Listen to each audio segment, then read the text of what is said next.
प्रभु यीशु मसीह के मधुर मीठे नाम में आप सबको जय मसीह की। परमेश्वर का धन्यवाद हो सारी आशीषों के लिए और सारे कार्यों के लिए जो कि उसने हमारी जिंदगियों और हमारे परिवारों के साथ जोड़ा है। पिता परमेश्वर का धन्यवाद हो जबकि आज हम पाम संडे को सेलिब्रेट कर रहे हैं।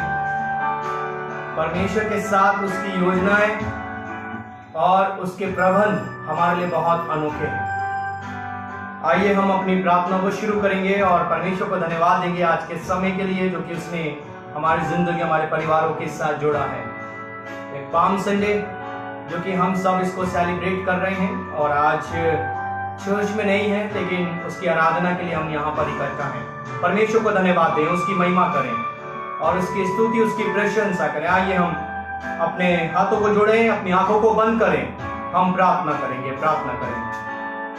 महान परमेश्वर पिता, आपके चरणों के पास बड़ी नम्रता और दीनता के साथ उपस्थित हुए हैं। विशेषकर प्रभु हम धन्यवादित हैं आज के समय के लिए जो कि आपने हमारे लिए प्रभु उत्तम से उत्तम पदार्थों को तृप्त किया है।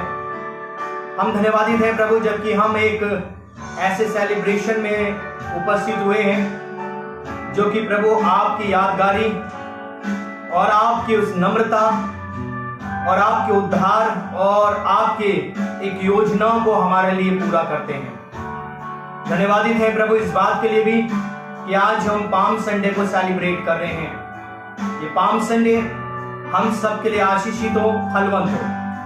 पिता परमेश्वर आपके चरणों के पास आते हैं बड़ी नम्रता दीनता के साथ। सब आदर महिमा हम आपको देते हुए आज की इस वर्शिप को आपके हाथों में रखते हुए इस प्रार्थना को प्रभु यीशु मसीह हम आपके हाथों में रखते हुए इस प्रार्थना को यीशु मसीह आपके नाम से मांगते हैं, आमीन।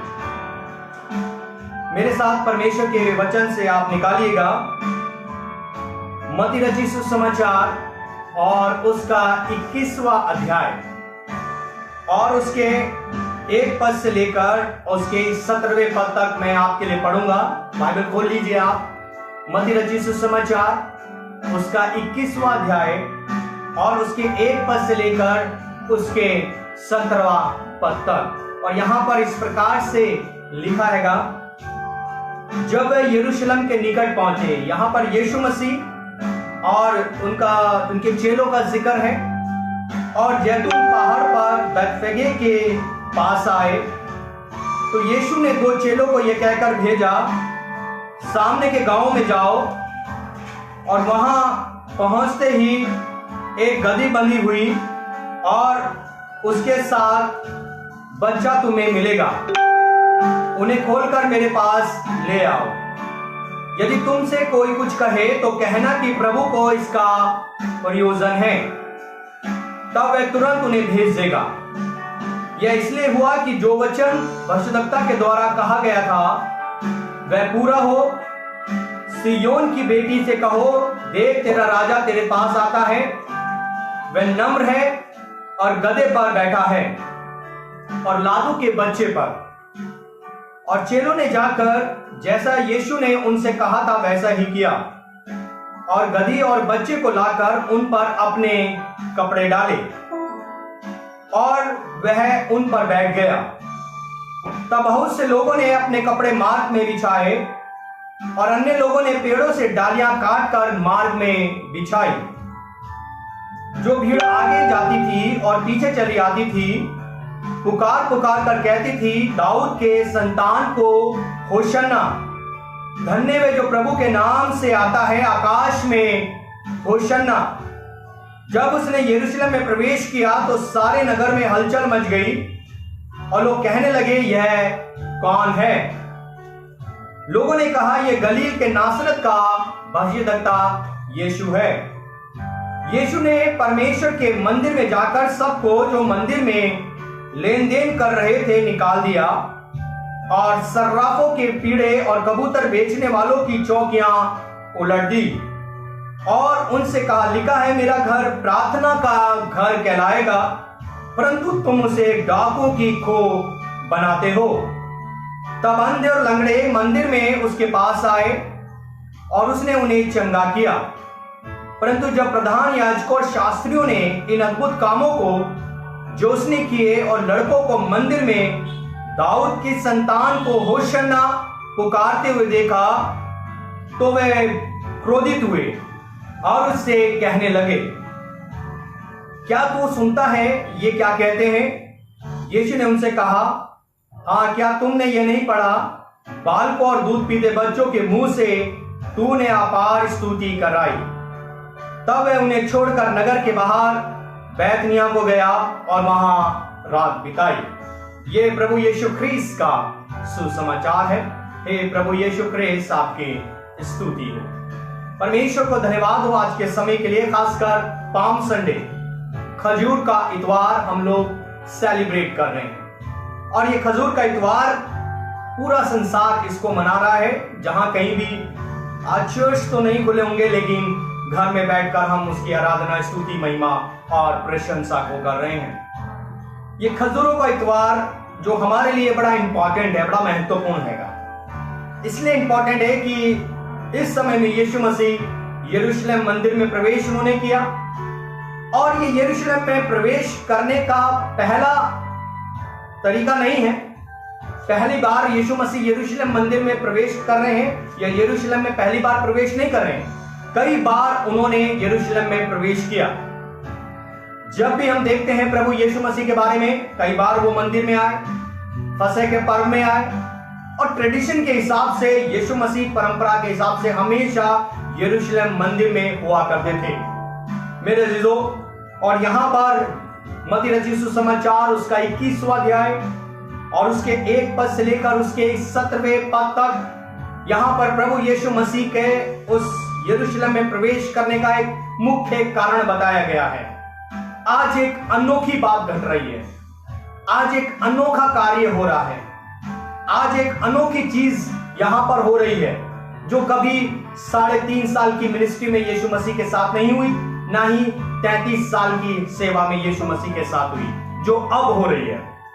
एक विचित्र घटना को यहां पर आप और मैं देख रहे हैं, और वो है यीशु मसीह का यरूशलेम में विजय प्रवेश। यहां पर 2 बातें हैं, 2 चीजें यहां पर देखी गई हैं। तो पहला अगर हम देखते हैं, पहली बात मत्ती रचित सुसमाचार उसका 21वां अध्याय उसके 1 से लेकर 11 पद में, यहां पर 1 से 11 पद में यीशु मसीह का एक विजय प्रवेश है, जिसे हम कहते हैं द ट्रायम्फल एंट्री। द ट्रायम्फल एंट्री, यीशु मसीह का विजय प्रवेश। दूसरी जो बात है 12 पद से लेकर, अगर आप बाइबल आपने खोल रखी है, अगर आप बाइबल में देख रहे हैं, दूसरी बात यहां पर देखने को जो मिल रही है वो है मत्ती उसका 21वां अध्याय उसके 12 पद से लेकर 17 पद में हम देखेंगे तो यहां पर दूसरी बात देखने को मिल रही है, वो है जो चर्च, जो टेंपल है उसको साफ करना। The cleansing temple, the church को साफ करना, मंदिर को साफ कर देना। मेरे अजीज, आज ये 2 बातें हमारे जीवन के लिए बहुत महत्वपूर्ण होने जा रही है। ये 2 बातें आपके और मेरे लिए बहुत महत्वपूर्ण होने जा रही है। इन 2 बातों के द्वारा परमेश्वर की महिमा आज आप और मैं करने पाएंगे, परमेश्वर की स्तुति आप और मैं करने पाएंगे। मेरे अजीजों, हम इस बात को कह सकते हैं मेरे प्रियो कि आज परमेश्वर आपसे, मुझसे बहुत आज से प्रेम करता है, और वो इतना प्रेम हमसे करता है कि उसने अपने इकलौता पुत्र हमारे लिए उसने दे दिया। ये जो होली वीक अब से शुरू होगा और कल से हम निरंतर उस बात को देखेंगे जो परमेश्वर ने अपने पुत्र के माध्यम से हमारे और आपके लिए पूरी की है। बहुत जरूरी है इस बात को समझना और इस समय को समझना जहां पर यीशु मसीह का एक विजय प्रवेश हो रहा है, यीशु मसीह का स्वागत किया जा रहा है, और स्वागत भी बड़े होशन्ना के नारे लगाए जा रहे हैं, जिसका अर्थ है हे प्रभु हमें बचा, हे परमेश्वर हमें बचा, हे उद्धारकर्ता हमें बचा। तरह तरह से यीशु मसीह के बारे में यहां पर देखा जा रहा है।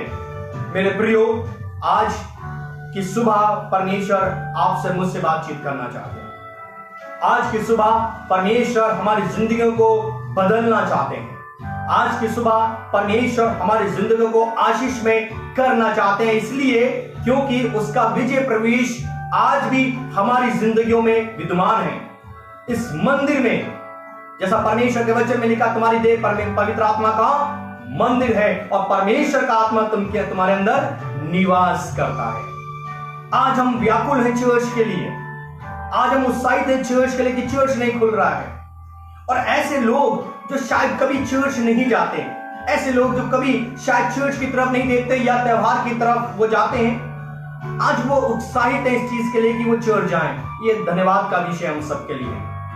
परमेश्वर ने आपको और मुझे मौका दिया है कि हम घर बैठे उसकी आराधना तो कर सकते हैं, हम घर बैठे उसकी स्तुति, उसकी महिमा और उसकी प्रशंसा तो कर सकते हैं। एक विशेष बात यहां पर देखने को मिल रही है, एक ऐसी एंट्री, एक ऐसी बात जो परमेश्वर आपके और मेरे जीवन से करना चाहते हैं, मेरे जीवन से जोड़ना चाहते हैं। मेरे प्रियो, आज परमेश्वर आपको और मुझे एक विशेष वचन देना चाहते हैं। वो क्या है कि यीशु मसीह आज यरूशलेम में प्रवेश कर चुके हैं। जकरिया नबी की पुस्तक मेरे साथ निकाल लीजिए, उसका 9वां अध्याय और उसके 9 पद को पढ़ेंगे।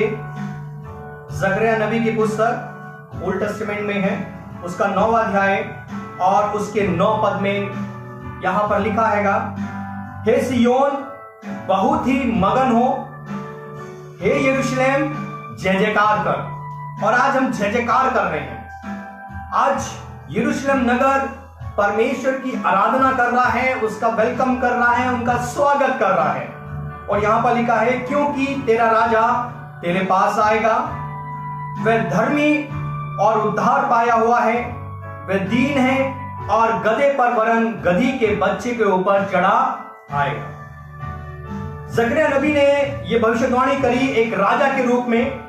और यहां पर जो एक राजा के बारे में देखा जा रहा है, जिसे पेरुसिया के नाम से जानते हैं। पेरुसिया मतलब एक रॉयल लोगों का इंटर हो रहा है, एक रॉयल लोग मंदिर में प्रवेश कर रहे हैं या यरूशलेम में प्रवेश कर रहे हैं। पेरुसिया जो कि एक ग्रीक शब्द है जिसका मतलब होता है अराइवल या ऑफिशियल विजिट। प्रभु यीशु मसीह की लोग एक ऑफिशियल विजिट को रूप में देख रहे हैं। बाइबल में लिखा है, जब वहां पर गधी के बच्चे के ऊपर यीशु मसीह चढ़े तो लोगों ने कपड़े बिछा दिए और लोगों ने खजूर की डालियां मार्ग में बिछाई।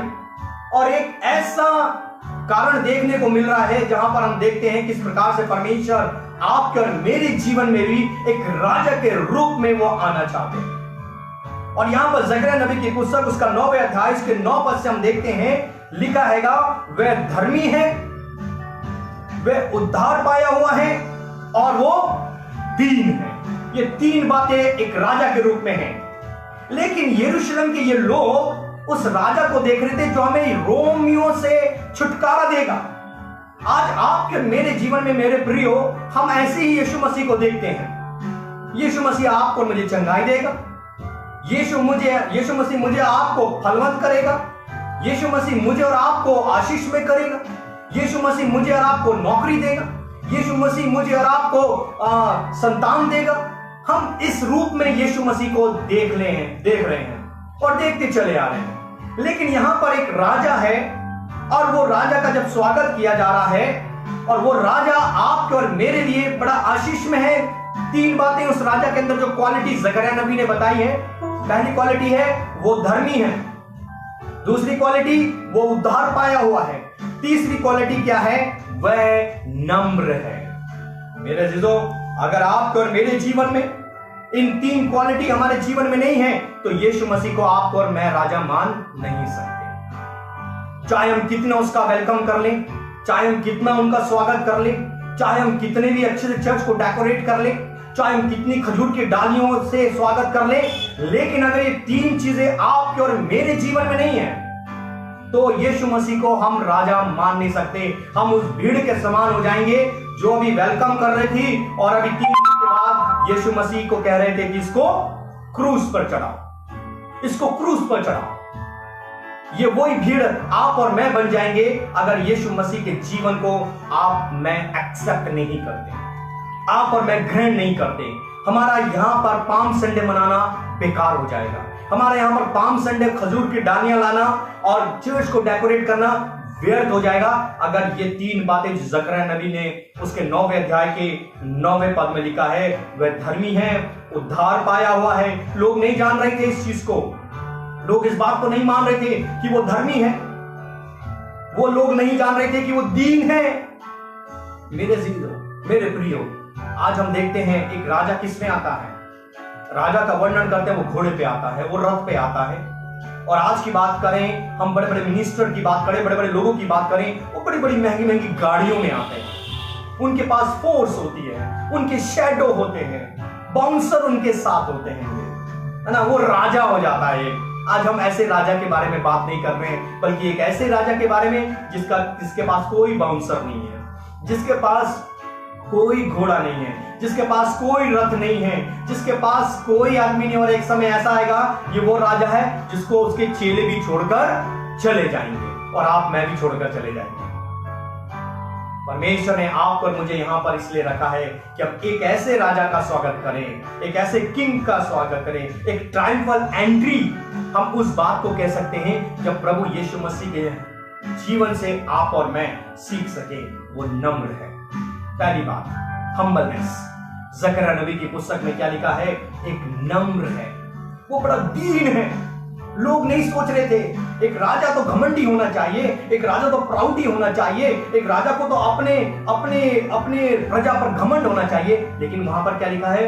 वो नम्र है।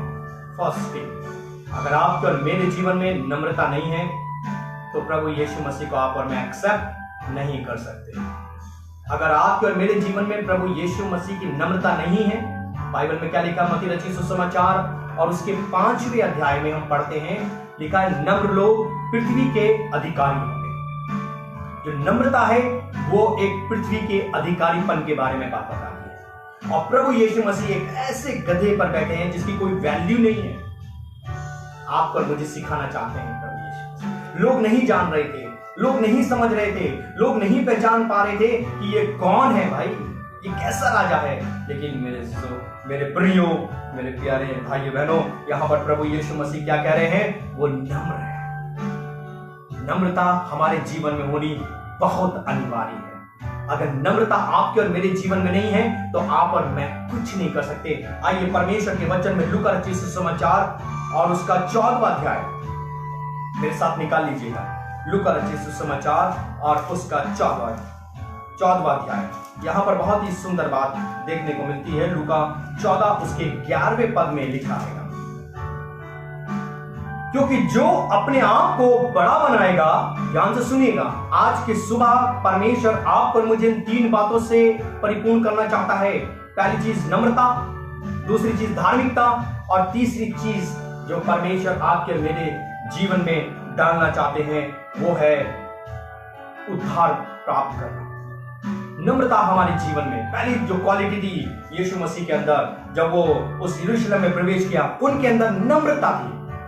अगर मसीहों के अंदर, अगर हमारे लोगों के अंदर नम्रता नहीं है तो आप और मैं पृथ्वी के अधिकारी नहीं हो सकते।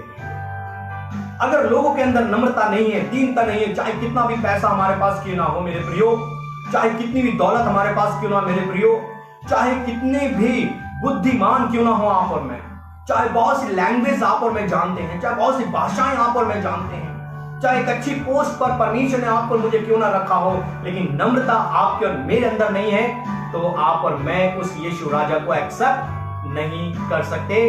स्वागत किया और चले जाएंगे अपने घर की ओर। यीशु मसीह का भी वेलकम किया, फिर हम अपने घर की ओर चले जाएंगे। नम्रता आपके और मेरे जीवन में होना बहुत अनिवार्य है, महत्वपूर्ण है। लूका रचित सुसमाचार उसके 14वें अध्याय और उसके 11वें पद में लिखा, जो कोई अपने आप को बड़ा बनाएगा वह छोटा किया जाएगा। यीशु मसीह कहते हैं जो अपने आप को बड़ा बनाएगा, सर्वोच्च बनाएगा, वो छोटा किया जाएगा, और जो अपने आप को छोटा बनाएगा वो बड़ा किया जाएगा। नम्रता की निशानी है, दीन बने रहिए, नम्र बने रहिए। बाइबल में लिखा है उस परमेश्वर के हाथों में नम्र बने रहिए।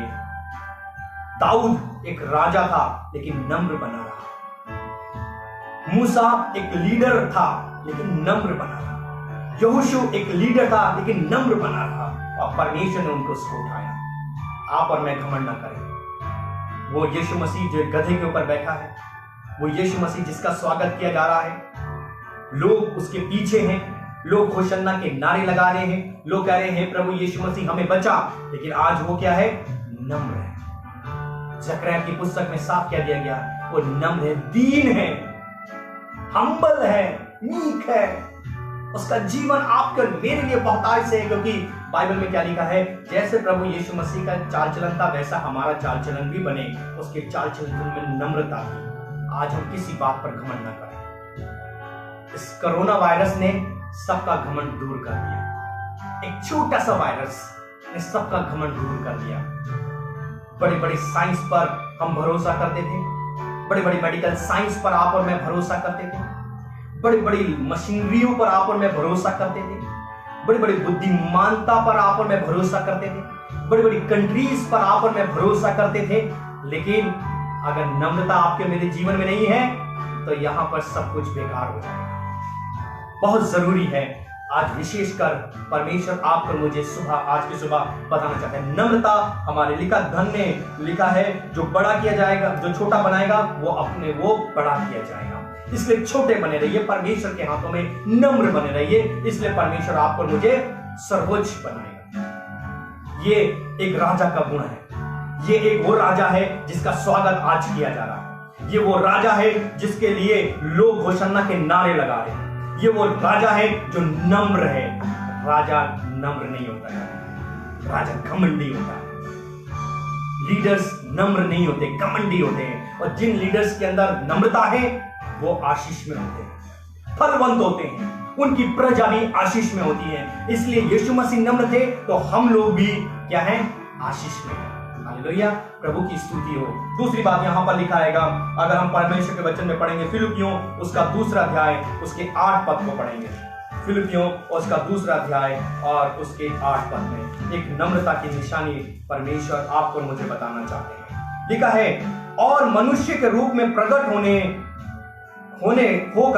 अपने आप को क्या कर दिया, उसने दीन कर दिया। यीशु मसीह का जिक्र हैगा, यीशु मसीह के बारे में है। और मनुष्य के रूप में प्रकट होकर अपने आप को दीन किया और यहां तक आज्ञाकारी रहा कि क्रूस की भी मृत्यु सह ली। पौलुस कहते हैं इस बात के लिए कि उसने मनुष्य के रूप में प्रकट होकर अपने आप को क्या किया, दीन किया।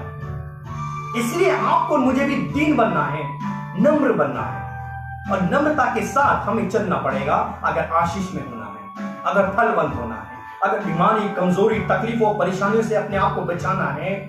तो मेरे जीजो, आज वो स्वागत नहीं करना है जो स्वागत उन भीड़ ने किया। अभी यीशु मसीह का अंगीकार कर रहे थे, अभी उन्होंने यीशु मसीह को क्रूस पर चढ़ाने के लिए क्या दिया, इसे क्रूस पर चढ़ाओ और हमारे लिए बरअब्बा को छोड़ दो। नम्रता यहां पर लिखा है, इतना नम्र हो गया वो क्रूस की मृत्यु। यीशु मसीह की नम्रता, उसने गौशाले को चुना, एक गौशाले। यीशु मसीह की नम्रता, उसने एक ऐसे परिवार को चुना जो बढ़ाई का फैमिली था, जो जिसके कोई वैल्यू नहीं थी। यीशु मसीह की नम्रता यहां पर लिखा है, वो दीन बना रहा। यीशु मसीह की नम्रता, वो सामरियों के साथ, वो तुच्छों के साथ जाना गया। यीशु मसीह की नम्रता, उसने वो क्रूस की मृत्यु, जो मृत्यु शायद एक क्रिमिनल को मिलती थी, जो क्राइम करा हुआ था, जो रोमियो के अगेंस्ट में जो बात करता था, और डाकू के साथ उसकी नम्रता देखिएगा। किसके लिए? आपके और मेरे लिए, मेरे परिवार के लिए, मेरे बच्चों के लिए, हम सब के लिए उसने अपने आप को नम्र किया। लिखा, क्रूस की भी मृत्यु उसने सह ली। परमेश्वर के वचन में आगे हम देखेंगे, यहां पर लिखा है, याकूब उसका 4 अध्याय उसके 10 पद को हम पढ़ेंगे। याकूब उसका 4 अध्याय और उसके 10 पद में लिखा है, बाइबल में लिखा है, अगर आप बाइबल लेके बैठे हैं तो जरूर खोलिएगा, जरूर इस बात को देखिएगा कि परमेश्वर का वचन क्या कहता है। याकूब अध्याय 4 पद 10 लिखा है, प्रभु के सामने दीन बने रहो तो वह तुम्हें शिरोमणि बनाएगा। ये नम्रता की क्वालिटी है, ये दीनता की क्वालिटी है। इसलिए वो उस गधे के बच्चे के ऊपर चढ़ा, और कोई रीजन नहीं था, और कोई बात नहीं थी। जकरिया ने जो भविष्यवाणी की थी उसमें दीनता के बारे में बताया गया था। उसने कहा, मैं लोगों के सामने दीन बनूंगा, मैं घमंडी नहीं बनूंगा, मैं प्राउडी नहीं बनूंगा, मेरे अंदर प्राइड नहीं है, मेरे अंदर घमंड नहीं है। आज लोग घमंड के साथ चल रहे हैं, लेकिन सब बेकार है, सब व्यर्थ है। लिखा है, प्रभु के सामने दीन बने रहो तो वह तुम्हें शिरोमणि बनाएगा। ये नम्रता आपके मेरे जीवन में होना बहुत अनिवार्य है। दूसरी बात, परमेश्वर आपको मुझे सिखाना चाहते हैं, सेकंड थिंग, दूसरी बात जो यहां पर लिखा है, जकरिया की पुस्तक दोबारा से आप और मैं निकाल लीजिएगा। यहां पर क्या लिखा है, वो धार्मिकता के बारे में, राइचियसनेस के बारे में, वो धर्मी है हमारा प्रभु।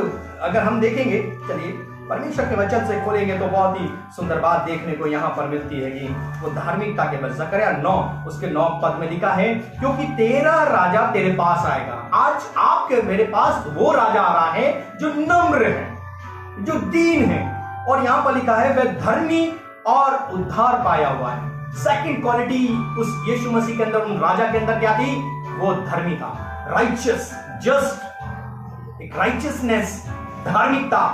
अगर आपके मेरे जीवन में धार्मिकता नहीं है, ये धार्मिकता यरूशलेम में हो रही थी, जो लोग सैक्रिफाइस कर रहे थे, बलिदान चढ़ा रहे थे। एक धार्मिकता वो थी कि लोग बड़े बड़े बैलों को और भेड़ों को और कबूतरों को उनकी बलिदान वहां पर हो रहे थे। एक धार्मिकता दिखाई दे रही थी, फसह का पर्व सेलिब्रेट किया जा रहा था। लेकिन ये धार्मिकता जो यहाँ यीशु मसीह आपको मुझे बताना चाहते हैं, वो क्या है?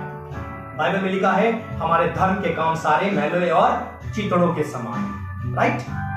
परमेश्वर इस बात के लिए कहता है, चाहे हम खाना खिला रहे हो, चाहे हम कुछ भी कर रहे हो, अगर उसमें दिखावा है, अगर हम शोबाजी कर रहे हैं, तो मैले और चितड़ों के समान हो जाएंगे। ये धार्मिकता नहीं है।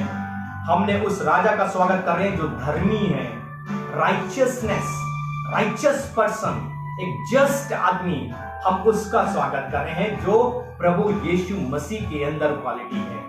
आज बड़े बड़े लीडर्स, बड़े बड़े महान, बड़े बड़े लोगों के बारे में, बड़े बड़े स्कॉलर्स के बारे में हम बात करते हैं, कोई भी धर्मी नहीं। बाइबल में क्या लिखा है? एक भी धर्मी नहीं है, एक भी धर्मी नहीं है। प्रभु यीशु मसीह का स्वागत वो इसलिए यरूशलेम में आए कि आपको और मुझे क्या बना दे? धर्मी बना दे, आपको मुझे एक राइचियस पर्सन बना दे। परमेश्वर आपसे मुझसे चाहते हैं कि हम धर्मी बने रहें। यशायाह नबी की पुस्तक उसका 53वां अध्याय और उसके 11वें पद को हम पढ़ेंगे। यशायाह नबी की पुस्तक और उसका 53वां अध्याय और उसके 11वें पद में यहां पर इस प्रकार से लिखा है, ध्यान से सुनिएगा। दूसरी बात, जो क्वालिटी उस राजा यीशु में है, वो क्वालिटी आपके और मेरे अंदर होना चाहिए।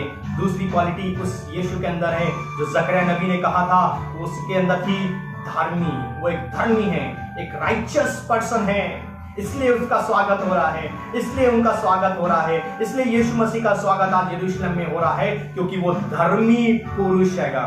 लिखा 11वें पद में, वह अपने प्राणों का दुख उठाकर उसे देखेगा और तृप्त होगा, और ज्ञान के द्वारा मेरा धर्मी दास बहुतेरे को क्या बनाएगा? धर्मी बनाएगा। लिखा है धर्मी बनाएगा, और आगे लिखा हैगा बाइबल में, यहां पर लिखा बहुत धर्मी ठहराएगा और उसके अधर्म के कामों का बोझ आप उठा लेगा। समझ गए आप? परमेश्वर के द्वारा यशायाह ने ये भविष्यवाणी करी कि मेरा दास बहुतों को धर्मी बनाएगा, उनका अधर्म अपने ऊपर ले लेगा। गुड फ्राइडे के दिन वो अधर्म जो देख रहे था यीशु मसीह कि ये लोग अधर्म है, अधर्मी हैं, इनके अधर्म का बोझ अपने ऊपर ले लेगा और आपको और मुझे राइचियस बना देगा, एक धर्मी पुरुष बना देगा। वो क्वालिटी यीशु मसीह आपके मेरे अंदर देखना चाहता है। हम दिखावे के लिए कुछ ना करें। आज चर्च नहीं खुल रहा तो लोग बड़े वो कर रहे हैं कि चर्च नहीं खुल रहा है, लेकिन जब चर्च खुलता तो लोग गिने चुने दिखाई देते हैं, गिने चुने उस चर्च में वो लोग होते हैं। क्या कारण है कि हम सिर्फ दिखावे के लिए धर्मी है? हमारा जो राइचियसनेस है वो केवल दिखावे का है? नहीं मेरे अजीजों, मेरे प्रियो, अगर परमेश्वर के उस स्वर्ग के बारे में बात करेंगे तो वहां पर धार्मिकता का ही होना अति आवश्यक है। यीशु मसीह उस गधे पर बैठे हैं, यीशु मसीह का स्वागत, लेकिन लोग नहीं जान रहे कि ये तो धर्मी है भाई, ये तो बहुत धार्मिकता का साथ बना हुआ व्यक्ति हैगा, इसने तो हमारे अधर्म के बोझ को अपने ऊपर उठाने के लिए वो यहां पर आया है। एक धार्मिकता का जीवन आपके और मेरे जीवन में मेरे साथ होना बहुत जरूरी है। मत्ती उसका 25वां अध्याय, बाइबल में मत्ती रचित सुसमाचार और उसके 25वें अध्याय के 37 से लेकर उसके 40 पद में लिखा हैगा, तब धर्मी उसको उत्तर देंगे, ध्यान से सुनिएगा, धर्मी स्वर्ग के राज्य में प्रवेश करेंगे। और यहां पर यीशु मसीह आपको और मुझे एक धर्मी बनाने के लिए आए हैं, उस इस्राएल को धर्मी बनाने के लिए आए, मानव जाति को धर्मी बनाने के लिए यहां पर आए हैं। लेकिन तब धर्मी उसको उत्तर देंगे, हे प्रभु, हमने कब तुझे भूखा। धार्मिकता की पहचान देखेगा, धार्मिकता की पहचान है ये। यीशु मसीह हमारे कपड़ों को नहीं देख रहा है कि हम अपने कपड़े डाल रहे हैं। यीशु मसीह हमारी खजूर की डालियों को नहीं देख रहा है कि हम खजूर की डालियां लेकर उसका स्वागत कर रहे हैं। लेकिन यीशु मसीह तो हमारे अंदर की धार्मिकता को देख रहा है। उसको बिछाना पड़ेगा हमें उसके चरणों के पास, उसको रखना पड़ेगा हमें। आज कोई भी डाली महत्व नहीं रखती है, आज कोई भी फूल महत्व नहीं रखता, आज कोई भी कपड़ा महत्व नहीं रखता, बल्कि हमारा जीवन महत्व रखता है। उस धार्मिकता को पहनना पड़ेगा आपको और मुझे। और यहां पर क्या लिखा है, तब धर्मी उसको उत्तर देंगे। राइचियस पर्सन, यहां स्वर्ग के बारे में व्याख्या बताई गई है, उसको उत्तर देंगे, हे प्रभु, हमने कब तुझे भूखा देखा और खिलाया, या प्यासा देखा और पानी पिलाया? हमने कब तुझे परदेसी देखा और अपने घर में ठहराया, या नंगा देखा या कपड़े पहनाए? हमने कब तुझे बीमार या बंदी गृह में देखा और तुझसे मिलने आए? तब राजा उनको उत्तर देगा, मैं तुमसे सच कहता हूं कि तुमने जो मेरे इन छोटे से छोटे भाइयों में से किसी एक के साथ किया, उसने मेरे साथ किया। ध्यान से सुनिएगा, आज जरूरत है लोगों को खाने की, आज जरूरत है लोगों को कपड़े की, आज जरूरत है लोगों को उनकी सुधि रखने की। लोग तिरस्कृत हैं, लोग ठुकराए जा रहे हैं, लोग व्याकुल हैं, हताश हैं, निराश हैं। एक धार्मिकता की पहचान है। यीशु मसीह आप और मुझे उस यरूशलेम में जब उनका प्रवेश हुआ तो वो लोगों को धर्मी बनाने के लिए आए, हमारे अधर्म का बोझ अपने ऊपर लेकर कि हम धर्मी ठहराए जाएं। एक वो राजा जो राजा लोगों को, अपनी प्रजा को धर्मी बनाना चाहता है। क्यों? क्योंकि उसने भी भूखों को खाना खिलाया, उसने भी लोगों की सीधे ली, उसने भी लोगों का ध्यान रखा, और आज भी वो रखता है, आज भी वो है। और यहां पर लिखा है, कब हमने तुझे, केवल एक दिन पूरी आलू खिलाकर कुछ नहीं होगा। ध्यान रखें, एक दिन केवल हम कार सेवा कर लें या खुदा की सेवा करके कुछ नहीं होगा। प्रतिदिन आपके मेरे जीवन में यीशु मसीह ऐसे धार्मिकता के साथ बने रहने चाहिए। प्रतिदिन, हर वक्त परमेश्वर चाहते हैं हर वक्त हमारे जीवन में यीशु मसीह ऐसे ही होने चाहिए। एक दिन की बात नहीं है ये कि आओ चलो फेसबुक पर, व्हाट्सएप पर चल रहा है, सब खिला रहे हैं तो हम भी खिला दें, है ना? ये दिखावा यीशु मसीह को पसंद नहीं है। एक्चुअल बात हमारे जीवन में होनी चाहिए, हकीकत हमारे जीवन में होनी चाहिए। एक धार्मिकता के साथ आपके मेरे साथ एक संबंध, एक रिलेशन तभी बनेगा जब यीशु मसीह को की धार्मिकता हमारे जीवन में आएगी। और फिर उसमें कभी दिखावा नहीं देगा। मैंने कब तुझे भूखा देखा और खाना खिलाया, कब तुझे प्यासा देखा, पानी पिलाया, कब तुझे हमने परदेसी देखा और अपने घर में ठहराया, कब तुझे हमने नंगा देखा कपड़े पहनाए, कब तुझे बीमार देखा या बंदी घर में देखा, तुझसे मिलने नहीं आए। जिसने छोटे में से छोटे किसी एक के साथ किया, आज मानव की सेवा करने का समय है। छोटे से छोटे में के साथ सेवा करने का मौका आज आपको और मुझे मिला है। मेरे जीजों, इस मानवीय सेवा में लग जाइए, जुट जाइए, उस धार्मिकता को पहचानिए कि जो आपके और मेरे जीवन में है ना? आर्गुमेंट करने से कुछ नहीं होता, बकबक करने से कुछ नहीं होता, बातें बनाने से कुछ नहीं होता, बल्कि धार्मिकता के साथ उस यीशु मसीह को अपने जीवन में लाने से सब कुछ होगा। और लिखा है, यीशु मसीह कह रहे हैं, अरे ये लोग नहीं जान रहे जो कपड़े बिछा रहे हैं, ये लोग नहीं जान रहे जो डालियां बिछा रहे हैं, ये लोग नहीं जान रहे। आज भी यीशु मसीह कहता है, ये लोग नहीं जान रहे जो चर्च को डेकोरेट कर रहे हैं, ये लोग नहीं जान रहे जो चर्च को खजूर की डालियों से सजा होना चाहिए, परंपरा के अनुसार चल रहे हैं, लेकिन जीवन तो बदला नहीं है, जीवन तो परिवर्तित नहीं है, जीवन में तो धार्मिकता नहीं है, जीवन में नम्रता नहीं है। तो कैसे हम यीशु मसीह को खुश कर सकते हैं? कैसे? हाउ? आप बता सकते हैं। परमेश्वर आपके मेरे जीवन से धार्मिकता के साथ एक रिलेशन, एक संबंध को बनाना चाहता है। तीसरी बात जकरिया नबी की पुस्तक में जो बताया गया वो क्या है? धर्मी है, वो नम्र है। और तीसरी जो बात है, हैविंग सैल्वेशन, उद्धार पाया हुआ राजा आ रहा है। आप सुनिएगा कितनी बड़ी बात। इस राजा के अंदर पास कोई लड़ने की क्वालिटी नहीं है, इस राजा के पास कोई तलवार और तीर चलाने की क्वालिटी नहीं है, इस राजा के पास घोड़े पे बैठने की क्वालिटी नहीं है, भाई उसकी भी क्वालिटी होती है। इस राजा को अपना बल्लम चलाने की क्वालिटी है, इस राजा के पास वो भी क्वालिटी नहीं है कि 4-5 अगर कोई सैनिक आ जाए उससे लड़ ले। ये अजीब राजा जिसका आप और हम स्वागत कर रहे हैं, जो नम्र है, जो लड़ाई के बारे में तो बात करेगा नहीं। लिखा तेरे कोई गाल पर थप्पड़ मारो दूसरा फेर दे। ये राजा लिखा है वो राइचस है, धर्मी है। राजा तो धर्मी होते ही नहीं है। कई शादियां कर लेते हैं राजा, कई बीवियां बना लेते रहते हैं, लेकिन ये तो धर्मी है। ठीक है। और तीसरी जो है हैविंग सैल्वेशन, वो उद्धार पाया हुआ राजा है, जिसका स्वागत आज से 2018 साल पहले किया जाता। उद्धार पाया हुआ राजा, एक उद्धार पाया हुआ राजा, और जिसके पास उद्धार है वही उद्धार देगा। जिसके पास साल्वेशन है वही साल्वेशन की बात करेगा, और जिसके पास साल्वेशन नहीं है वो साल्वेशन की बात नहीं करेगा। साल्वेशन बैप्टिज्म से नहीं है, कंफर्मेशन से नहीं है। साल्वेशन तो हमारे जीवन को अर्पण करने से है। ये नहीं कि अभी हमने यीशु मसीह का स्वागत किया और उसके बाद चले जाएंगे। नहीं, साल्वेशन तो हमारे जीवन में हमेशा बना रहना चाहिए। साल्वेशन तो उसके लहू बहाने से आपको और मुझे प्राप्त हो गया है। अब आपका और मेरा जीवन एक अच्छा मसीह, अच्छा क्रिश्चियन के साथ होना चाहिए। नम्रता के साथ, दीनता के साथ आपका और मेरा संबंध होना बहुत जरूरी है। एक साल्वेशन लिखा है यहां पर, उद्धार पाया हुआ। जल्दी से जकरिया निकालेंगे तो पढ़ेंगे तो अच्छा लगेगा। जकरिया 9:9 में लिखा हैगा, क्योंकि तेरा राजा तेरे पास आएगा, और वो आ रहा है, वह धर्मी है। हमने देख लिया हम्बलनेस के राइचस के बारे में, और वो दीन है उसके बारे में देख लिया। और तीसरी जो क्वालिटी है, उद्धार पाया हुआ है। उद्धार पाया हुआ। मेरे प्रियो, क्या आप और मैं उद्धार पाए हुए लोग हैं? क्या आप और मैं उस उद्धार के बारे में जानते हैं, उस साल्वेशन के बारे में जानते हैं? केवल रोटी खिलाना साल्वेशन नहीं है, केवल मुंह से कहना ही साल्वेशन नहीं है, केवल बहुत चिंता करने वाला ही साल्वेशन है कि हम बहुत चिंता करते हैं चर्च की या लोगों की, वो साल्वेशन नहीं। साल्वेशन क्या है?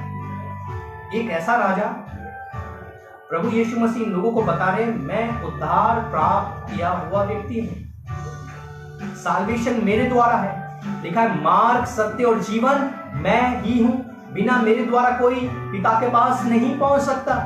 कुछ भी हो जाए, आपका मेरा जीवन प्रभु के साथ एक सच्चा रिलेशन, सच्चा संबंध के साथ होना चाहिए। प्रेरितों के काम की पुस्तक, प्रेरितों के काम उसका 4वां अध्याय और उसके 12वें पद को पढ़िएगा। Book of Acts chapter 4 verse 12। प्रेरितों के काम उसका 4वां अध्याय और उसके 12वें पद में लिखा है, किसी दूसरे के द्वारा उद्धार नहीं, किसी दूसरे के द्वारा उद्धार नहीं, क्योंकि स्वर्ग के नीचे मनुष्यों में और कोई दूसरा नाम नहीं दिया गया जिसके द्वारा हम उद्धार पा सकें। साल्वेशन, हैविंग साल्वेशन, उद्धार पाया हुआ व्यक्ति किसी दूसरे के द्वारा उद्धार नहीं है। और बाइबल यहां पर बता रही है, बाइबल यहां पर कह रही है कि स्वर्ग के नीचे मनुष्य में कोई दूसरा नाम, ये वो राजा है जो आप और मुझे एक गद्दी नहीं दे रहा, एक पोस्ट नहीं दे रहा। वो राजा है जो आप और मुझे साल्वेशन दे रहा है, आपको मुझे उद्धार की योजना आपके और मेरे जीवन में बना। ये वो राजा है जो आपके मेरे जीवन को आशीषमय करना चाहता है। ये वो राजा है जो आप और मुझे आशीषमय और आशीषमय से परिपूर्ण करना चाहता है। लो मेरे उद्धार को देखो। हम ऐसे राजा का स्वागत कर रहे हैं। हम एक ऐसे राजा को देख रहे हैं जो उद्धार प्राप्त किया है। पहला कुरिन्थियों उसका 1 अध्याय और उसके 8वें पद को देखेंगे। पहला कुरिन्थियों और उसका 1 अध्याय और उसके 8वें पद में यहाँ पर तीसरी जो बात है वो है हैविंग साल्वेशन। पहला कुरिन्थियों और उसका 1 अध्याय उसके 8वें पद में लिखा है, वह तुम्हें अंत तक दृढ़ भी करेगा कि तुम हमारे प्रभु यीशु मसीह के दिन में निर्दोष ठहरो। और लिखा हैगा, परमेश्वर सच्चा है जिसने तुमको अपने पुत्र हमारे प्रभु यीशु मसीह की संगति में बुलाया है। और इसी के 18वें पद को हम देखेंगे तो यहाँ पर लिखा है, क्योंकि क्रूस की कथा नाश होने वालों के लिए मूर्खता और उद्धार पाने वालों के लिए परमेश्वर की सामर्थ है। क्योंकि क्रूस की कथा नाश होने वालों के लिए मूर्खता और हम उद्धार पाने वालों के लिए परमेश्वर की सामर्थ है। वो उद्धार प्राप्त किया हुआ व्यक्ति है। हमारा राजा यीशु राजा एक साल्वेशन देने के लिए आया था, उद्धार देने के लिए आया था, उद्धार की योजनाएं बनाने के लिए वो आया था कि आप और मैं उस उद्धार की योजना को समझ सकें, उद्धार की योजना को जान सकें। ये 3 क्वालिटी जकरिया ने बताया। और उस 3 क्वालिटी को आज हमने देखा। हमें नम्र बनना पड़ेगा, हमें राइचस बनना पड़ेगा, धर्मी बनना पड़ेगा, हमें उद्धार प्राप्त किया हुआ व्यक्ति बनना पड़ेगा। अगर ये 3 क्वालिटी नहीं है तो हमारा पाम संडे व्यर्थ, हमारा खजूर का इतवार व्यर्थ, बहुत चिंता करना व्यर्थ, बहुत कार्य करना व्यर्थ, बहुत बातें करना व्यर्थ, अगर ये 3 क्वालिटी आपके और मेरे जीवन में नहीं है। क्योंकि यीशु मसीह आपके और मेरे जीवन में इस 3 क्वालिटी को रखना चाहते हैं। अंतिम बात मैं कह के समाप्त करूंगा और वो है मंदिर का सफाई। जो दूसरी जो बात यहां पर घटना घटी और लिखा है, यीशु मसीह बाइबल में बताया गया है, अगर हम मत्ती रचित सुसमाचार पढ़ेंगे तो वहां पर लिखा आएगा, और यीशु ने मंदिर में जाकर उन सब को जो मंदिर में लेन देन कर रहे थे निकाल दिया, और शराब और पीड़ और कबूतर बेचने वालों की चौकियां क्या कर दी? उलट दी। चौकियां उलट दी, उनकी चौकियों को क्या कर दिया? उसने उलट दिया। क्या समझते हैं आप इससे? क्या करते हैं? बाइबल में क्या लिखा? परमेश्वर तो हाथ के बनाए हुए मंदिरों में नहीं रहता। 70 AD में परमेश्वर का मंदिर जो था वो नाश हो गया। आज आप और मैं खुदा के मंदिर हैं, हम उसके मंदिर होंगे। उसके मंदिर में नम्रता होनी चाहिए, उसके मंदिर में उद्धार प्राप्त किया हुआ व्यक्ति होना चाहिए, उसके मंदिर में हम एक धर्मी होने चाहिए। ये 3 क्वालिटी उसके मंदिर में यीशु मसीह लिखा है। जब वो यरूशलेम मंदिर में गए तो उन्होंने सबको उलट के रख दिया। कोर्ट ऑफ जेंटाइल में लोग बेच रहे हैं, व्यापार कर रहे हैं, जहां पर आराधना करनी थी वहां व्यापार हो रहा है। ये मंदिर जो परमेश्वर का मंदिर हैगा, यहां पर भी लोग व्यापार करने लगे। इस मंदिर को व्यापार बना दिया है, इस मंदिर को व्यापार बना दिया। परमेश्वर के प्रभु यीशु मसीह 2 बार मंदिर की सफाई करते हैं, एक बार नहीं 2 बार। मैं आपको बताना चाहता हूं, परमेश्वर के वचन से बताऊंगा कि प्रभु यीशु मसीह ने परमेश्वर के मंदिर को 2 बार सफाई की है। पहली बार जब सफाई की, यूहन्ना उसका 2रा अध्याय और उसके 13वें पद को पढ़िएगा। यूहन्ना उसका 2रा अध्याय और उसके 13वें पद में लिखा हैगा, यहूदियों का फसह का पर्व निकट था और यीशु यरूशलेम को गया। उसने मंदिर में बैल और भेड़ और कबूतर के बेचने वालों और सराफों को लिखा बैठे हुए पाया। तब उसने रस्सियों का कोड़ा बनाकर सब भेड़ों और बैलों को मंदिर से निकाल दिया। यह पहली बात थी जब यीशु मसीह ने मंदिर की सफाई की। और लिखा है, और सराफों के पैसे बिखेर दिए और पीड़ों को उलट दिया, और कबूतर बेचने वालों से कहा, इन्हें यहां से ले जाओ, मेरे पिता का घर को व्यापार का घर मैं बनाओ। यहां पर 2 बातें हैं। पहली चीज यीशु मसीह कहते हैं, पहली बात कि मेरे पिता का घर व्यापार का घर ना बनाओ। दूसरी बात कहते हैं, मेरा घर प्रार्थना का घर है। ध्यान से सुनिएगा, आज थोड़ा सा सरमन लंबा हो रहा है, लेकिन परमेश्वर के साथ आपकी मेरी फेलोशिप बरकरार रहनी चाहिए। उद्धार प्राप्त किया हुआ व्यक्ति होना चाहिए। इस मंदिर के अंदर नम्रता होनी चाहिए, इस मंदिर के अंदर धार्मिकता होनी चाहिए। और वो मंदिर क्या है? चर्च नहीं है, वो मंदिर आप और मैं है। क्योंकि यीशु मसीह यहां पर आगे कहते हैं, तब उसने चेलों को स्मरण आया कि लिखा है, तेरे घर की धूम मुझे खा जाएगी। इस पर यहूदी ने उससे कहा, तू ये क्या कहता है? तो हमें कौन सा चिन्ह दिखाता है? यीशु ने उनको उत्तर दिया, इस मंदिर को ढा दो और मैं उसे 3 दिन में खड़ा कर दूंगा। यहां पर यीशु मसीह ने बता दिया, मैं इस मंदिर के बारे में बात नहीं कर रहा हूं, मैं इस मंदिर के बारे में बात कर रहा हूं। और ये लिखा है, तुम्हारी देह पवित्र आत्मा का मंदिर और परमेश्वर का आत्मा तुम में निवास करता है, निवास करता है। और यहां पर लिखा, मैं इसे 3 दिन में खड़ा कर दूंगा। यहूदियों ने कहा, इस मंदिर के बनाने में 46 वर्ष लगे हैं, क्या तू इसे 3 दिन में खड़ा कर देगा? परंतु उसने अपनी देह के मंदिर के विषय में कहा था। किसके विषय में कहा था? अपनी देह के मंदिर के विषय में। इसलिए मेरे अजीजों, आज वहां पर मंदिर नहीं है, आज वहां पर वो टेंपल नहीं है, आज सिर्फ एक वेलिंग वॉल है जहां पर ज्यूस लोग रोते हैं। 70 AD में नाश हो गया, खत्म हो गया। आज कोई मंदिर नहीं है, आज ये मंदिर है, ये मंदिर है। परमेश्वर ने कहा, तुम्हारी देह पवित्र आत्मा का मंदिर है और परमेश्वर का आत्मा तुम्हारे अंदर निवास करता है।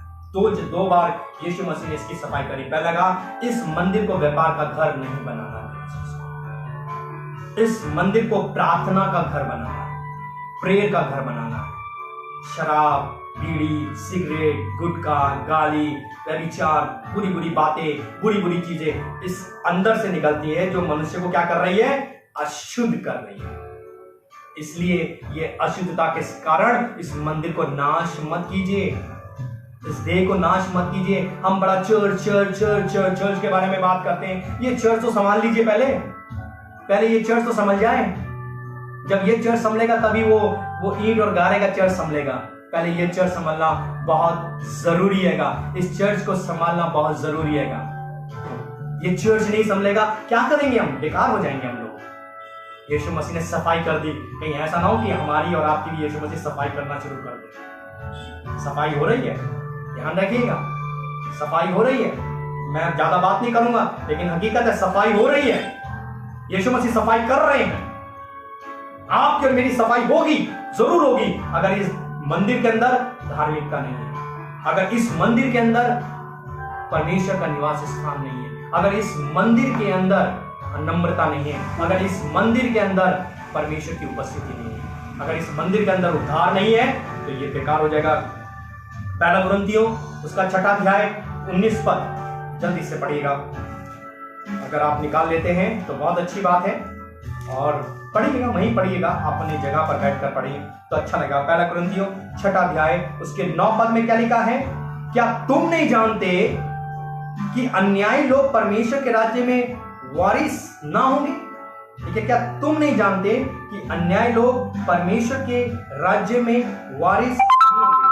और आगे 19 पद में लिखा है, क्या तुम नहीं जानते कि तुम्हारी देह पवित्र आत्मा का, बोलिए, मंदिर है? क्या है? मंदिर है। क्या तुम नहीं जानते कि तुम्हारी देह पवित्र आत्मा का मंदिर है जो तुम में बसा हुआ है और तुम्हें परमेश्वर की ओर से मिला है और तुम अपने नहीं हो? यीशु मसीह इस मंदिर के बारे में बात कर रहे हैं। यीशु मसीह आज आपके और मेरे जीवन में इस पाम संडे के दिन इस मंदिर की सफाई करना चाहते हैं, जिसमें बुराई है, ईर्ष्या है, द्वेष है, व्यभिचार है, तरह तरह की बुराई की बातें हैं। इस मंदिर को यीशु मसीह आप और मेरे जीवन से हटाना चाहते हैं, दूर करना चाहते हैं, इस बुराइयों को दूर करना चाहते हैं इस मंदिर से, और वो उद्धार की योजना हमारे जीवन में जाना चाहते हैं, हम्बलनेस हमारे जीवन में चाहते हैं, और वो एक राइचियस पर्सन हमारे जीवन में चाहते हैं, एक नम्रता हमारे जीवन में चाहते हैं। देखा, तुम्हारी देह पवित्र आत्मा का मंदिर और परमेश्वर का आत्मा तुम्हारे अंदर न। और पहला कुरिन्थियों उसका 3 अध्याय, पहला कुरिन्थियों और उसका 3 अध्याय और उसके 16 और 17 पद में लिखा है, क्या तुम नहीं जानते कि तुम परमेश्वर का मंदिर हो? तुम परमेश्वर का मंदिर हो, नॉट है ईंट और गारे का मंदिर। आपके और मेरे जीवन से उसने कहा है। आज आप और मैं वर्शिप कर रहे हैं, बहुत से लोगों को परेशानी हो रही है, दिक्कत हो रही है, समस्याएं हैं। मेरे जीवन इस मंदिर को संभालना पड़ेगा, और अगर इस मंदिर को नहीं संभाला तो सब कुछ व्यर्थ हो जाएगा, सब कुछ बेकार हो जाएगा। आपके और मेरे जीवन को लिखा है, और लिखा तुम मंदिर हो और परमेश्वर का आत्मा तुम में वास करता है। आपके और मेरे अंदर परमेश्वर का आत्मा वास करता है। आज की सुबह आप और मैं फेसबुक के माध्यम से परमेश्वर की आराधना करें तो परमेश्वर का आत्मा आपके मेरे जीवन में वास कर रहा है। यदि कोई परमेश्वर के मंदिर को नष्ट करेगा तो परमेश्वर उसे क्या करेगा? नष्ट करेगा। ध्यान से सुन लीजिएगा, आज ये समस्याओं का कारण भी आप और मैं ही है।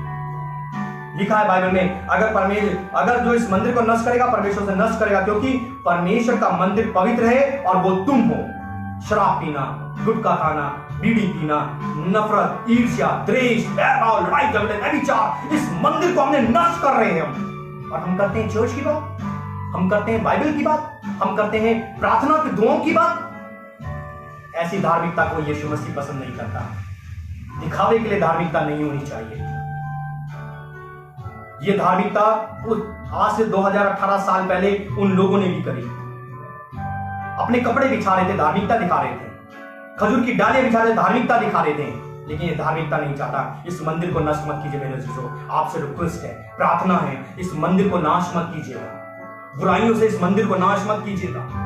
तरह तरह के गलत सेवन करने से इस मंदिर को नाश मत कीजिएगा। प्रभु आपसे मुझसे कहना चाहता है, जो इस मंदिर को नाश करेगा मैं उसको नाश कर दूंगा। और आज बहुत सा कारण बना हुआ है मनुष्य की बर्बादी का। इसलिए यीशु मसीह कहते हैं कि मैं धर्मी हूं, इसलिए यीशु मसीह कहते हैं मैं नम्र हूं। इसलिए यीशु मसीह कहते हैं मैं धार्मिकता के साथ बना हूं। इसलिए वो कहते हैं कि मैं साल्वेशन प्राप्त किया, मेरे पास उद्धार है। और जिसके पास उद्धार होगा वो उद्धार की बात करेगा, और जिसके पास उद्धार नहीं है वो उद्धार की बात नहीं करेगा। इब्रानियों उसका 13वां अध्याय अंतिम पद, इब्रानियों और उसका 13वां अध्याय, बहुत ही अच्छी बात यहां पर लिखा है, और उसके 14 और 15 पद में लिखा है, क्योंकि यहां हमारा कोई स्थायी नगर नहीं है, वरन हम एक आने वाले नगर की खोज में हैं। इसलिए हम उसके द्वारा स्तुति रूपी बलिदान, ध्यान से सुनेगा, उसके द्वारा स्तुति रूपी बलिदान चाहे घर में करो, चाहे अपने आंगन में बैठ के करो, चाहे कहीं भी करो, अपने होठों का बलिदान। और लिखा अतः उन होठों का फल उसके नाम का अंगीकार करते हैं, परमेश्वर को सर्वदा चढ़ाते रहे। सर्वदा मतलब हमेशा, एवरी डे हमारा इकट्ठा होना परमेश्वर को धन्यवाद, ये नहीं कि प्रॉब्लम क्रिएट करने के लिए या समस्याएं पैदा करने के लिए, चाहे वो अपने देश की हो, चाहे अपने राष्ट्र की हो, चाहे उनके, हमारा इकट्ठा होना प्रॉब्लम क्रिएट करने के लिए नहीं है, बल्कि परमेश्वर की महिमा करने के लिए है। मेरे प्रियो, हम इस बात को समझना पड़ेगा। आज जबकि पाम संडे है और हम पाम संडे को सेलिब्रेट करें, खजूर का इतवार, लोगों ने अपने कपड़े बिछाए, लोगों ने खजूर की डालियां काटकर बिछाई, लोगों ने होशन्ना के नारे लगाए जिसका मतलब है सेव अस, हमें बचा। लोगों ने दाऊद के राजा की जय जयकार भी करी, लेकिन वो लोग नहीं समझे ये राजा कौन सा है, ये राजा किस चीज से हमें छुटकारा देगा, ये राजा किस चीज से। आज भी लोग ऐसे ही हैं। आज से बहुत से मसीह समाज में भी ऐसे लोग हैं, इस संसार में ऐसे लोग हैं जो नहीं समझ रहे हैं कि वो यीशु राजा कौन है, कैसा राजा है वो। आज हम इतने समय से यीशु मसीह के मानने वाले हैं, हम नहीं समझ रहे हैं। मेरे प्रियो, हमें समझना पड़ेगा। आज की सुबह प्रभु यीशु मसीह हमें बताना चाहते हैं, मैं नम्र हूं। नम्रता मेरे जीवन में पाई गई है, इसलिए तुम भी नम्र हो। आज की सुबह प्रभु यीशु मसीह आपसे मुझसे कहना चाहते हैं, मैं राइचियस हूं। एक धर्मी आपको और मुझे बनाना चाहते हैं, दिखावे का धर्मी नहीं, दिखावे का चिंता करने वाला नहीं, बल्कि हकीकत बयान करनी चाहिए। आज प्रभु यीशु मसीह कहते हैं कि साल्वेशन मेरे पास है, मैं उद्धार देने के लिए आया, मैं कोई जंग लड़ने नहीं आया, मैं कोई मार काट करने नहीं आया हूं, ना ही आप लोगों से कहने आया हूं तुम भी मार काट करो। उद्धार की योजना सिर्फ मुझे अंगीकार कर दो, सिर्फ दिखावे का अंगीकार नहीं, बल्कि एक धार्मिकता का जीवन, उद्धार का जीवन आपको मुझे देने के लिए आया। सबको उद्धार की योजना, एक मुक्ति का जीवन प्रभु यीशु मसीह देने के लिए आया। इस मंदिर को संभाल के रखिएगा प्रियो, ये मंदिर बहुत इंपॉर्टेंट है। सारे मंदिर बंद हो जाएंगे, सारे धार्मिक स्थल बंद हो जाएंगे, लेकिन ये मंदिर कभी बंद नहीं होगा। इसको खुला रखिएगा हमेशा, इसको खुला रखिएगा। हमें उस ईंट और गारे के मंदिर की चिंता करने की इतनी आवश्यकता नहीं है, बल्कि इस मांस की, इस हड्डी की, इस रूह की चिंता करने की आवश्यकता है। इसको नष्ट नहीं करना। लिखा जो इसको नष्ट करेगा मैं उसको नष्ट कर दूंगा, कोड़ा उठाऊंगा मैं उसके लिए, रस्सी का कोड़ा बनाऊंगा मैं उसके लिए, जो इस मंदिर को, क्योंकि ये मैंने बनाया है। ये प्रभु, ये हमने और आपने नहीं बनाई, ये देह को, इस देह को आप और मैंने नहीं बनाया, प्रभु ने बनाया और उसका अधिकार है। बहुत से लोगों का नष्ट होने का कारण यही बन रहा है। काश कि परमेश्वर हमें सामर्थ्य दे, हमें बुद्धि दे, हमें ज्ञान और समझ दे कि आप इतने समय फेसबुक के माध्यम से बैठे रहे, परमेश्वर के वचन को आपने सुना। ये जरूरी है इस बात को समझना, इस बात को जानना कि परमेश्वर आपके और मेरे लिए क्या कहना चाहते हैं। आइए हम सब अपनी आंखों को बंद करें, जहां कहीं भी हो, अपने स्थानों पर हम लोग खड़े हो जाएं। सभी लोग अपने स्थानों पर खड़े हो जाइएगा। सभी लोग प्रार्थना करने जा रहे हैं हम लोग। थोड़ी देर अपनी आंखों को बंद करके रखिएगा और इस हृदय पर हाथ रख के कहिएगा, इस मंदिर पर हाथ रख के कहिएगा कि क्या इस मंदिर के अंदर धार्मिकता है? क्या इस मंदिर के अंदर नम्रता है? क्या इस मंदिर के अंदर उद्धार है? थोड़ी देर अपनी आंखों को बंद करें, थोड़ी देर अपनी आंखों को बंद करें।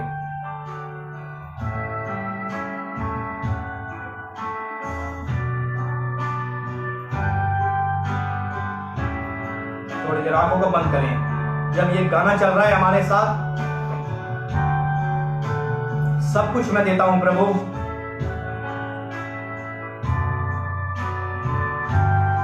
थोड़ा सा बढ़ाइए।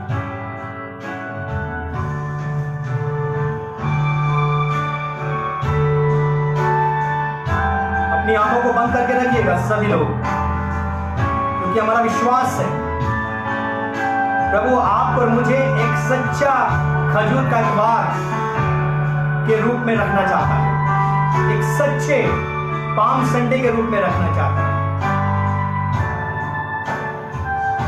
जब ये गीत चल रहा है तो अपने अंदर गुनगुनाइए इस गीत को।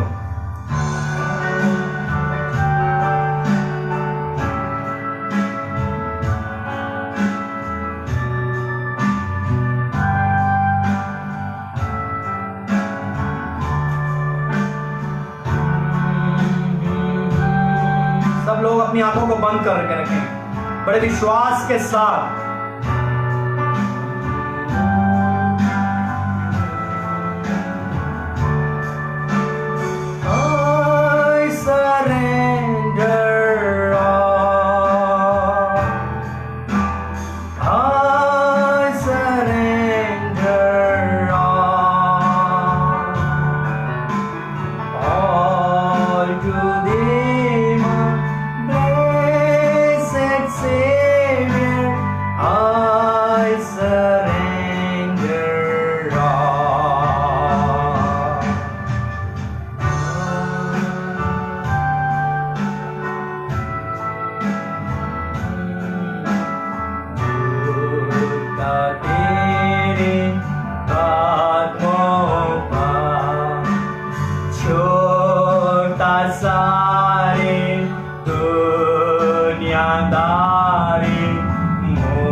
परमेश्वर पिता, हम आपको धन्यवाद देना चाहते हैं सारी आशीषों के लिए।